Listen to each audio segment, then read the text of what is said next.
The day after my birthday, 10 years before I was born, EGA Trek was released to the market as a computer game for IBM PCs and compatibles. A DOS game inspired by Star Trek for those wanting to take command of the USS the USS Lexington, the game is primitive by today's standards, but for its time it accomplished its goal of reimagining the older text-based Star Trek games from years prior, and is remembered quite fondly by those who played it. EGA Trek would receive 3 major updates by 1994, by which time the writing was gradually being written on the wall for DOS. The future of personal computing was to be GUI. Nils Anderson, developer of EGA Trek and credited to a few other games around the same time, did not enjoy the experience of porting his games to the new hit operating system Windows 95. In his own words, he began looking for something else to do. Besides game development, Anderson also had a strong interest in aviation and, in particular, flight simulation. The Xevious BBS, which he had been running for over a decade by 1996, functionally became a place where flight simulation enthusiasts could gather in community, being one of the first examples of such dedicated community on the internet. Much like EGA Trek and DOS games, bulletin board systems were rapidly becoming obsolete to newer technologies like the World Wide Web, which allowed for much larger connections over networks of interconnected servers to be made. Anderson took this experience with the internet-based community he had been running and created the website FlightSim.com in May of 1996, designed to take advantage of the ability for users to connect to it from anywhere in the world. Now, those of you who remember using the website, or maybe still do today, probably don't need any further introduction to it. It was one of the places, if not the place, to go for flight simulation news, forums, reviews, and files for pretty much the entirety of its existence, which has spanned the period of time from Flight Simulator 5 to Flight Simulator 2024 as of this video. From 1999 to 2001, the website survived a litany of potential litigation surrounding the existence of files containing copyrighted airline branding, and came out on top, helping to catalog this important history, which will be the subject of an upcoming video here on the channel. FlightSim.com would help to defend against media criticism of PC-based flight simulators in the wake of 9/11, with Anderson occasionally publishing op-eds from forum users about the subject, as well as many others over the years, ensuring that the community's voice was seen and heard on the front page of flight simulation news. The website would cement itself as a cornerstone of the hobby by the early 2000s with its free, nearly unrestricted access to file downloads and community spaces. I remember around 2011, when I was 13, I emailed Nils Anderson asking if I could publish a review of the iFly 737, this guy right here, to FlightSim.com.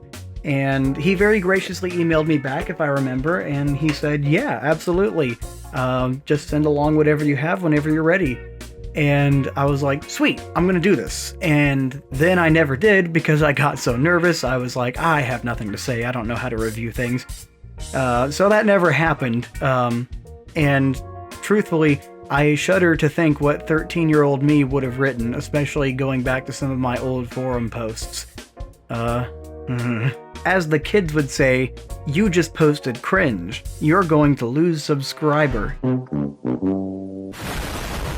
Anyway, today, almost 30 years after it was founded, FlightSim.com is going offline for an undetermined length of time, with some speculating that it may never come back.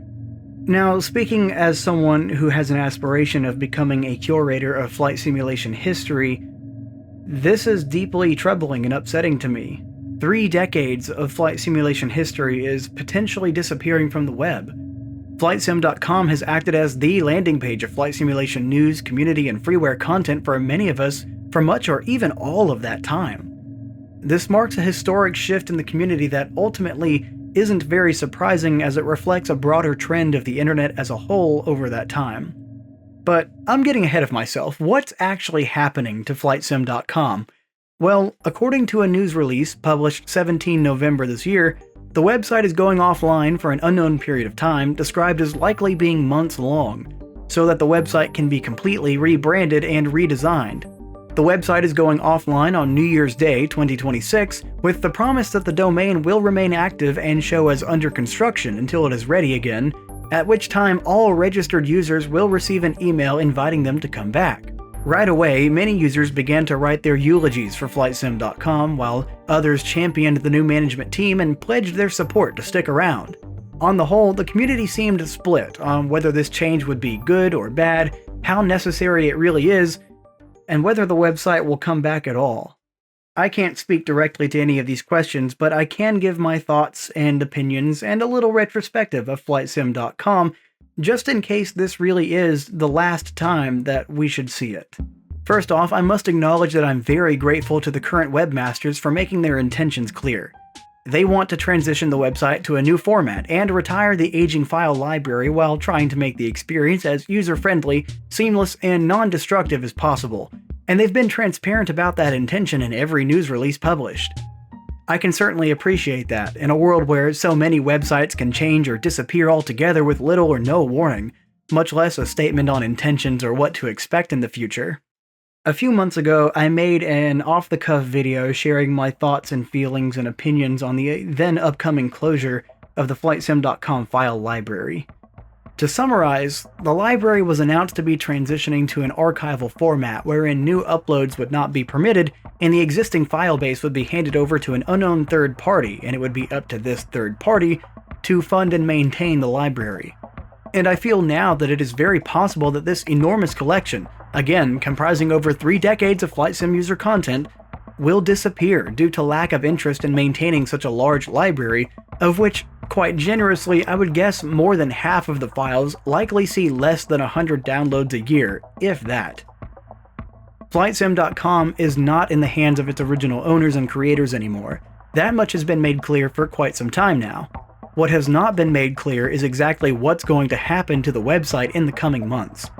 Now, even putting aside the extremely vague notion of going offline for an unknown period of time, the news release uses a lot of vague and non-committal language, saying things like, quote, "When it returns, things will look different. There may even be a completely new platform," and "Your credentials should still work." And regarding the file library, "We're committed to keeping this historical archive accessible for as long as possible," end quote. Personally, I don't see why the entire website has to go offline during the transition, as plenty of websites all over the web manage to seamlessly transition to new formats gradually, and even all at once occasionally. In fact, FlightSim.com has actually already done this once before. In January 2023, the website dramatically shifted to a brand new format, which at the time was widely criticized by the community for being unfriendly to old users and breaking many previously working features. One of the most criticized changes was the change in how the files in the file library were searched. What was once a clean and simple and elegant search function that had clever and effective filters was now akin to the Windows 10 search bar, where the latter would take anything typed into it and attempt to do a useless web search for it rather than looking on your computer. The former would now require users to search for content using the forum search function, wherein you had to specify that you were trying to search the file library first. And gone was the ability to filter your searches by anything meaningful. Combined with the recent lobotomization of AveSim's library search function, searching the massive file libraries of these two websites now feels like trying to find a specific grain of sand while wearing a blindfold and oven mitts. I mean, this counts as sand, right? Perhaps that's why, this time, the website is going offline completely during the transition, but again, the vague language in the news release about this has me wondering if they really have a plan for what the website will become. It's worth acknowledging that I have an outdated drive-by experience of web design at best, so take my opinions on the closure of the website with a big grain of salt. Of note to me personally is that the design refresh in 2023 was seemingly not a completely non-destructive transition. In other words, we lost a bunch of stuff along the way. Ever since the 2023 transition, I have never been able to find the substantial number of reviews conducted by FlightSim.com staff. Those reviews were often a significant source of information for my video scripts, offering insight into what the community was like back in the day, and an impressive array of screenshots and information about freeware and payware content that has since been forgotten to time. It was especially important to someone like me, who strives to archive flight simulation history but who was not around during the first half or so of that history. Reviews from the past would often discuss their contemporaries, the community buzz about a certain topic, or talk about the development of a review subject at a level of detail not readily available by other means of research today, And now it seems that a large part of that information is functionally gone, left to follow a similar fate as most of flight sim history, only partially being archived by the web archive, if at all. Now, being a large contributor to link rot and lost media is a hilarious jape, don't get me wrong, but it speaks to what I feel is the real problem with this shift. Assuming the website does actually come back online, we're quite likely to lose more and more of the history of our community, which gets buried within the depths of websites as they grow and change, or just gets deleted outright. An issue that has only been getting worse in recent years as older members of our community pass away or retire, often taking their creations and contributions with them if they aren't published elsewhere. This is a part of the reason why large community-based websites like FlightSim.com came to be in the first place. It was often prohibitively challenging for individual people to create and host their creations on a private website or server, which made uploading these files to file libraries a very easy alternative. Not to mention the added benefits of free access to a large community of like-minded people ready to step in and support one another or unabashedly share in the joy of our hobby. Much like the late 90s and early 2000s when BBSs largely disappeared in favor of specialized forums and dedicated websites where members of a community could gather, the internet is ever evolving to this day. The preceding decade has seen a significant shift away from these dedicated websites and forums towards a more generalized community that gathers on websites such as Reddit, with individual communities breaking off into Discord servers and the like. Communities now gather in places where an individual user can access all of their other communities under the same umbrella, assuring that they have a cohesive and consistent ability to interact with other members no matter what community they're interacting with. Just like DOS or the BBS, the writing is being written on the wall for these older websites and forums. If you're interested in anything offered by these websites and others, start archiving them now. Host local copies of files you care about, and submit web pages to the web archive in your spare time. We can't stop online media from disappearing and links from rotting, but we can at least make sure that the information contained within can still be found by those curious enough to go digging for it. I don't think anyone ever expects a flight simulation website, or really anything in the modern digital age, to last forever.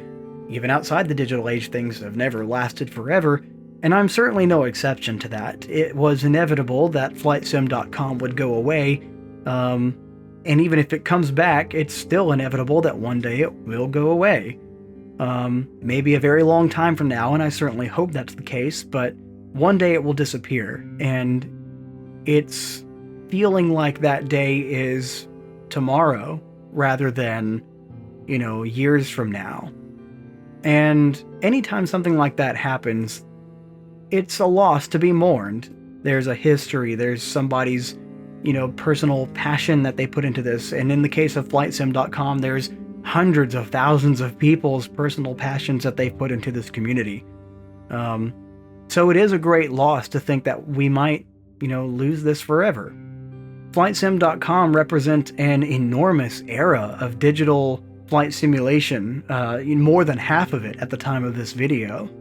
Whatever happens to the website, there's no denying that, like EGA Trek and the Xevious BBS before it, it has accomplished its goal and done so very well for a very long period of time, being one of only a few websites this old that continue to be run with the same basic intention as it started with and with active input from its original creators. My memories of using it for the previous decade and a half will stick with me forever, as will the modern day frustration of clicking a link just to find out that it's another example of link rot going back to the FlightSim.com file library. I want to be an optimist and say that the website will come back and be better than it ever was before, but the pessimist in me says that there isn't a strong case for this. I sure would like to be wrong about that. I'm very hopeful that a bunch of you will come back in like 6 months' time and point and laugh at me and say, "Ha! What an idiot. The stinky little guy over there with all of his wrong opinions, point and laugh at him. He probably doesn't even reticulate his splines." And I do reticulate my splines, and I'm very sensitive about that, so I would appreciate if you didn't make jokes about it. Thank you. Anyway, that's all for this video. If you like what I do here and you want to see more, consider subscribing to the channel. That's the easiest way to let me know that you're interested in what I make. Like the video to let me know that you liked the video. And consider donating to me through Ko-fi, however you pronounce it. I'm too afraid to ask at this point, so that I can make more videos and make the channel better. Thanks for visiting the museum today, and I hope to see you back very soon.